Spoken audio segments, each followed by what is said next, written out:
오늘의 본문의 말씀은 계시록 22장 17절의 말씀에 딱 보니까 생명수라는 이 말씀이 나옵니다. 그러면 하나님께서 말씀하시는 이 생명수는 무엇을 두고 말씀하시는지에 대해서 우리가 함께 알아보는 시간이 되었으면 합니다. 그러면 우리가 깨끗한 물은 살아가는 데에 너무나도 없어서는 안 될 소중하지 않습니까?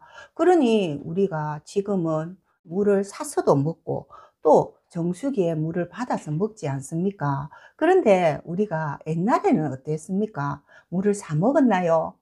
아니지요. 산에서 내려오는 그 깨끗한 물로 우물을 만들어서 모든 사람들이 그 물을 먹고 또 하늘에서 내리는 비가 깨끗하기에 그 물도 마시기도 하고 또 시냇물도 마시고 그렇게 하지 않았습니까? 그것이 바로 그만큼 우주가 깨끗하고 또 산이 많아서 그 물을 마실 수가 있었지만 이 시대가 흐름에 따라서 산을 깎아서 아파트도 만들고 또 공장을 짓고 하다 보니까 자연이 오염이 되었지요. 그러니 이 깨끗한 물을 이제는 먹기가 어렵다 하는 것입니다.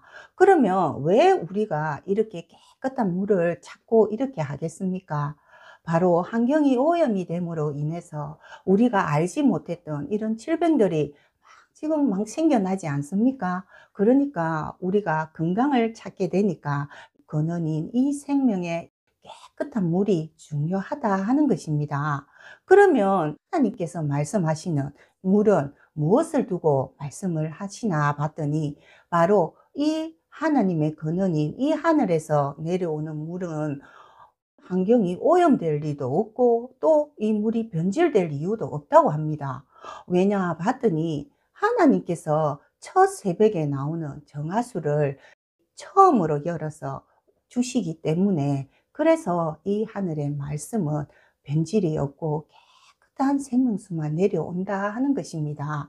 그러면 우리가 이것을 딱 보니까 누군가가 받아서 주는 자가 있어야 이 하나님의 생명수를 받아서 줄 수 있음을 바로 말을 하지 않겠습니까?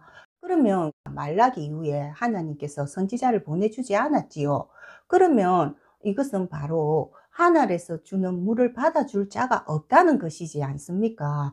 그러니 신약 시대에 예수님이 딱 오시니까 서기관과 바리새인들은 구약에 보내줄 자가 온다는 것이 기록이 되어 있는데도 자기들은 모세의 율법만 또 잘 지키고 또 자기들이 그를 연구해서 가르치면은 그것이 생명수인 줄 알고 있었지요. 근데 그게 생명수입니까?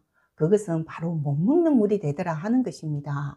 이 생명수는 바로 하나님이 직접 주시는 이 말씀이기 때문에 예수님 속에 하나님이 함께해서 하나님이 주시는 말씀을 그대로 예수님이 입으로 전하는 이 말씀이 바로 생명수가 된다 하는 것입니다. 그래서 이 하늘에서 내리는 생명수는 깨끗한 물이 흘러내려오니 많은 사람들이 그 물을 마시고 씻고 하니까 끊임없이 흘러가는 하나님의 말씀을 두고 생명수다라고 말씀을 하십니다. 그러면 이 생명수는 어디에서 먹을 수 있는지 그것이 중요하지 않겠습니까? 그래서 오늘의 본문의 말씀인 계시록 22장 17절에 딱 보니까 이 성령과 신부가 말씀하시기를 오라 합니다.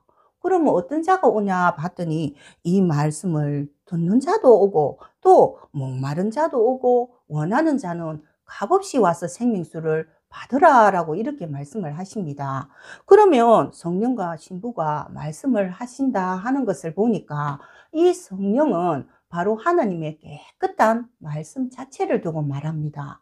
그러면 하나님께서 아무리 이 말씀을 가지고 계셔도 받아서 전해주는 육체가 없으면은 이 말씀이 흘러나가지를 못하지 않겠습니까? 그러니 이 신부는 들어서 쓰는 깨끗한 육체를 두고 말한다 하는 것입니다. 그러면 우리가 여기에서 이 깨끗한 육체는 도대체 어떻게 해야 이 육체가 깨끗할 수 있을까 하는 것이 궁금하지 않겠습니까? 그럼 이 깨끗한 육체는 오직 자기의 생각이 없고 오직 하나님의 이 이루어 가시는 이 역사만 생각하고, 그리고 하나님의 이 말씀을 전하고자 하는 마음이 있는 자를 두고 깨끗한 심령이다 또는 깨끗한 육체다라고 이렇게 말씀을 하십니다. 그러면 우리가 계시록에 보면은 탄자와 말이 나오지 않습니까? 그러면 이 탄자가 탔을 때 이 깨끗한 말씀이 깨끗한 육체와 함께 하니 그 육체의 입에서는 하나님의 말씀만 나오기에 이것을 표현을 해서 성령과 신부다라고 이렇게 말씀을 하신다고 이해를 하시면 되겠습니다. 그러면 이 구약에 메시아가 올 것을 말씀하신 내용이 바로 무엇인가 봤더니 예수님 속에 하나님의 영이 함께해서 예수님 입에서 나오는 이 말씀 자체가 바로 흘러가니 그것이 바로 생명수다 하는 것입니다. 그러면 예수님이 이 생명수를 거저 받았겠습니까? 그냥 쉽게 받지 않고 어떠한 조건이 있지 않겠습니까? 그것은 바로 마태복음 1장에 잘 나와 있습니다. 예수님이 어떻게 이렇게 태어나셨는지 그 과정을 보면은 예수님은 어떻습니까? 이 족보로는 이 다윗의 족보지만 예수님은 성령으로 잉태해서 태어나지 않았습니까? 그러니 이것만 봐도 예수님은 사람의 생각으로 온 것이 아니고 이 하나님께서 구약에 약속한 대로 오신 분이 바로 예수님이라는 것이 바로 맞지 않습니까? 그것이 이 성경에 정확하게 기록되어 있습니다. 그러면 이 예수님은 자기의 육체가 없고 깨끗한 심령이 되니 하나님의 이 생명수를 받을 수 있지 않겠습니까? 그러니 이 말씀이 흘러서 나가지 않겠습니까? 그러면 예수님께서 이 생명수를 받아서 제일 처음에 누구한테 전했나요? 바로 제자들에게 전했지요. 그러면 제자들은 처음에는 성령을 받지 못하기에 그때는 생명수가 되지 못합니다. 그렇지만 예수님께서 뭐라고 말씀하셨습니까? 내가 가야 유익하다라고 말씀을 하셨지요. 그리고 가시고 나서 다시 오셔서 영을 통해서 이 제자들은 받은 이 말씀을 그대로 전해준 것이 바로 생명수가 된다 하는 것입니다. 그러니 이 생명수는 바로 영을 통하여서만 주는 것이 바로 생명수다라고 이해를 하시면 되겠습니다. 그러니 제자들이 영을 받아서 이 입에서 나오는 이 생명수로 통해서 흘러나온 이 복음이 오늘날 우리에게까지 전해지지 않았습니까? 그러면 또 예수님은 언제 오셨나 보니까 암흑 가운데에 오셨지요. 그러니 예수님께서 또 이 누가복음 17장 26절에 보면 뭐라고 말씀하시냐 보니까 마지막 때는 노아때 같고 노때 같다라고 이렇게 말씀을 하십니다. 그러면 그러한 때가 있다는 것을 말씀을 하시지요. 그러면 예수님께서 왜 노아때가 같고 노때와 같다고 이렇게 말씀을 하셨나 보니까 그때에는 이 사람들이 세상을 즐기다 보니까 하나님은 잊어버리고 없고 그러니 인간이 부패되어 가는 그러한 때가 있다는 것을 예수님께서 말씀을 예언을 하시지 않습니까? 그러면 오늘날 이 계시록은 이 사도 요한이 오늘날 마지막 때 이루어질 이것을 기록한 것이 아닙니까? 그러니 오늘날인 이 마지막 때에는 하나님과 예수님이 함께하는 한 목자 속에 하나님께서 이 말씀을 두어서 이 한 목자의 입에서 나오는 이 말씀을 끊임없이 이 생명수가 나오니 그것을 받아라 라고 하지 않습니까? 그러면은 이 한 목자 또한 예수님처럼 이 들어서는 육체가 있다는 것을 말씀을 하시지요. 그러니 하나님께서 한 목자를 택해서 한 목자에게 영을 통해서 모든 말씀을 주니 이 한 목자는 또한 일꾼들을 만들어 가지 않겠습니까? 이것이 바로 신약 때에 예수님이 제자들에게 주어서 제자들의 이 생명의 말씀이 흘러간 것처럼 오늘날도 똑같이 이렇게 간다, 이렇게 이루어 가신다는 것이 바로 계시록 22장 17절에 오늘의 이 본문의 말씀이 되겠습니다. 그러면 이 일꾼들은 어떻습니까? 하나님과 예수님이 함께하는 한 목자로 통해서 이 모든 이 말씀으로 율법과 교훈으로 자기들이 훈련을 받고 자기들의 악인 본성과 욕심과 이런 모든 것을 다 버리게 되니 이 심령에는 뭐만 남아 있겠습니까? 바로 하나님의 말씀만 남아 있는 사람들이지 않겠습니까? 그러니 그 입에서 뭐가 나오겠습니까?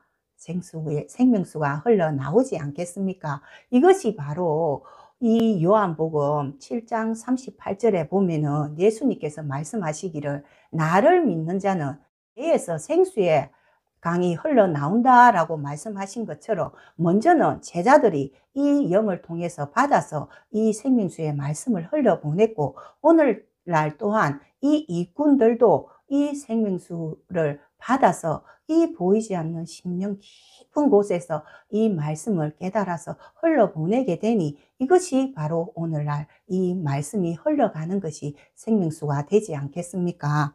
그래서 하나님께서는 기록된 이 구약과 신약의 이 모든 말씀을 누구든지 영을 통해서 주시는 이 모든 말씀을 다 받아라 하는 것입니다. 그래서 조린 때는 예수님을 택해서 이 생명의 말씀을 주었고 오늘날은 예언된 대로 한 목자를 통해서 하나님이 주시고자 하는 그 말씀이 바로 생명수가 되더라 하는 것입니다. 그러니 이 말씀에처럼 목마른 자도 원하는 자도 모두 다 와서 이 하나님이 주시는 말씀을 들으라 하는 것이 바로 생명수를 받아라 한다고 이렇게 보시면 되겠습니다. 그러면 이 누구든지 하나님이 주시는 이 생명의 말씀을 들으라고 한다면은 그러면 우리는 어떠한 심령으로 이 말씀을 들어야 하는지 그것이 바로 신명기 32장 1절에서 2절의 말씀을 딱 보니까 하늘은 귀를 기울이라고 말씀을 하시고 또 땅은 내 입의 말을 들으라 라고 말씀을 하십니다. 그러면 내 교훈은 비처럼 내리고 또 내 말은 이슬처럼 맺히니 풀 위에 가랑비 같고 또 채소 위에 소나기 같다라고 이렇게 말씀을 하십니다. 그러면 여기서 하늘은 무엇을 두고 말하나 봤더니 바로 이 하나님의 증거를 직접 받은 이 사람을 하늘이라고 표현을 합니다. 그러니 이 예수님이 어떻습니까? 하나님께 직접 받았고 또 오늘날은 이 예언대로 하나님과 예수님이 함께하는 한 목자가 있지 않겠습니까? 그러면 이 하늘의 증거를 받은 이 한 목자는 하나님이 주시는 이 말씀에 늘 항상 귀를 기울이라고 합니다. 그럼 왜 기울이라고 하나 보니까 바로 이 하늘에서 전해주는 증거를 땅들에게 그대로 전해주기 위해서 귀를 기울이라라고 말씀을 하십니다. 그러면 이 땅들은 바로 받는 자의 입장을 두고 말씀을 하시지요. 그러니 이 땅인 심령은 우리는 어떻게 이 말씀을 들어야 되냐 보니까 바로 그 입에서 나오는 말씀을 잘 들으라고 하지 않습니까? 그러니 이 하늘의 교훈은 늘 항상 주시기 때문에 우리는 그 말씀을 먼저는 잘 들어서 기억을 해서 심령에 새기라 하는 말씀이겠지요. 그러니 또 내 말은 이슬처럼 맺힌다고 이렇게 말씀을 하시지요. 그러면 우리는 이 이슬은 밤새 모르게 내리기 때문에 보일 수가 없지 않습니까? 그렇지만 새벽에 가면 그 이슬이 촉촉히 내려져 있는 것을 보지 않습니까? 그러니 이 이슬은 무엇을 말하나 봤더니 바로 처음으로 주는 하늘의 교훈을 두고 말씀을 하신다라고 보면 되겠습니다. 그러면 이 풀이나 채소는 아직까지 일꾼이 되지 못한 입장이 되지 않겠습니까? 그러니 이 사람은 바로 하늘이 주는 이 교훈을 잘 듣고 내가 이 말씀을 내 속에서 한 모금씩 한 모금씩 내 심령에 젖어들게 되다 보면 내 본성인 이 악이 빠지지 않겠습니까? 그러면 하나님께서 이 말씀을 이해하고 알아가게 해 주신다 하는 것이 이 말씀입니다. 그러면 여기서 하나님께서 왜 이슬을 비유를 했냐? 이것이 또 살짝 궁금하지 않겠습니까? 이 하나님 나라의 말씀은 처음부터 많은 말씀을 깨달아 가는 것이 아니라 한 모금씩 한 모금씩 내 심령에 조금씩 젖어들고 스며들면서 이 말씀을 하나씩 하나씩 이해하고 알아가기에 하나님께서 이슬 같다고 이렇게 표현을 했다고 보시면 되겠습니다. 그러면 우리가 세상의 이치를 보면 어떻습니까? 하늘에서 비를 내려줘야 우리가 많은 생물들이 그 깨끗한 비를 흡수해서 살아갈 수가 있지 않겠습니까? 그러니 이 하나님 나라에도 똑같다는 것입니다. 하나님의 증거를 받은 한 목자가 있어야지만이 이 하늘에 깨끗한 비를 땅에 내려주지 않겠습니까? 그러면 땅은 이 교훈을 잘 들어야 살아갈 수 있음을 말씀을 하신다. 이렇게 이해를 하시면 되겠습니다.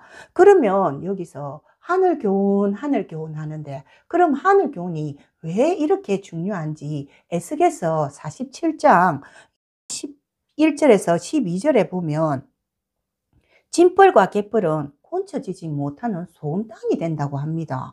그런데 12절에 보니까 강 좌우가에는 각종 실과 나무가 자라서 잎사귀도 맺고 열매도 맺어서 그 물이 성소로 통해서 나온다. 이렇게 말씀을 하십니다. 그럼 여기서 갯벌과 징벌은 바로 소음 땅이 된다고 하지 않습니까? 그러면 이 갯벌과 징벌은 바로 우리 속에 있는 생각을 두고 말합니다. 그러니 이 짐벌은 내가 하려고 하는 내 생각과 그리고 내 속에 있는 욕심과 이 탐욕이 자기 자신이 이기지 못하니까 자기 스스로 이 늪에 빠지게 되는 것을 말하는 것이고, 갯벌은 바로 내가 근심이 있거나 내가 세상에 가 있으면 그 자신 스스로가 바로 웅덩이를 파기 때문에 하나님께서 이렇게 표현을 하셨다라고 보면 되겠습니다. 그러면 하나님께서는 이 본성을 버리고 곤쳐서 이 하나님을 알아달라고 이 말씀을 하시는데, 인간은 본성을 버리지 못한다 하는 것입니다. 그러니 쓸모없는 소금 땅이 된다라고 이렇게 보시면 되겠지요. 그래서 우리가 구약에서도 보면은 이 욕심과 탐욕으로 넘어지고 무너지는 것을 볼 수 있듯이, 바로 이 마지막 때에는 하나님께서 우리들에게는 너희들이 욕심으로 이렇게 되는 자가 되지 말라고 이렇게 말씀을 하시지 않겠습니까? 그래서 오늘날은 어떻습니까? 예수님께서 다시 오셔서 이 심령으로 이기게 되면은 이 모든 말씀과 모든 것을 주시겠다고 이렇게 말씀하는 시대가 오늘날 시대가 아닙니까? 그러면 자기 자신을 이기는 것이 무엇이겠습니까? 바로 자신 속에 있는 본성과 욕심과 탐욕을 버리는 것이 이기는 것이 아니겠습니까? 그럼 이러한 땅은 당연히 곤쳐지지 않겠습니까? 그러니 곤쳐지면 이 땅은 어떻게 되겠습니까? 하늘에서 이 정글을 받은 사람이 하늘에서 계속 이 깨끗한 비를 내려주니 이 땅은 하늘에서 내려주는 이 씨를 심령에 심게 되니 입으로 뱉으면서 이해하고 알아가게 되니 이 나무가 자라게 되고, 그러니 잎사귀도 내고 그리고 열매를 맺지 않겠습니까? 그래서 하나님께서 이 말씀하시는 일꾼은 열매 맺는 일꾼이 되기를 원하는데, 그럼 이 일꾼은 자기의 욕심도 없고 오직 하나님의 일만 생각하고 또 자기가 한 것이 아니라 하나님이 영을 통해서 주시기 때문에 이 심령 속에는 늘 하나님을 모시고 있으니까 심령의 성소가 되어서 이 말씀이 흘러나오니 많은 사람들에게 나누어 줄 수 있는 것이 바로 이 말씀이 된다라고 이해를 하시면 되겠습니다. 그러면 오늘의 이 생명수는 무엇을 두고 말하나 봤더니, 우리가 이 말씀이 알고 싶어서 목마르고 애타는 심령이 되면 어디 가서 이 물 한 모금이라도 얻으면 시원하게 살 것 같다는 이런 간절한 마음이 있지 않습니까? 그러면 하나님께서 그 심령을 보시고 이 생명수를 허락해 주신다 하는 것입니다. 그러면 이 생명수는 자기가 낼 수 있다고 내는 것도 아니고 영을 통해서만이 낼 수 있다 하는 것입니다. 그러면 우리가 이 생명수를 얻기 위해서는 먼저는 깨끗한 심령이 되라고 하지 않습니까? 그러면 하나님께서 왜 이 율법과 교훈으로 너희들이 깨끗한 심령이 되어라 라고 말씀을 하시는가 보니까, 하늘에서 아무리 깨끗한 비를 내려줘도 자기 심령에 악인 본성과 욕심이 있으면 어떻게 되겠습니까? 자기 배만 채우고 자기의 욕심으로 자기가 스스로 왕이 되니 하늘에서 아무리 깨끗한 물을 내려줘도 그 물은 오염이 되어서 먹지 못하는 물이 되지 않겠습니까?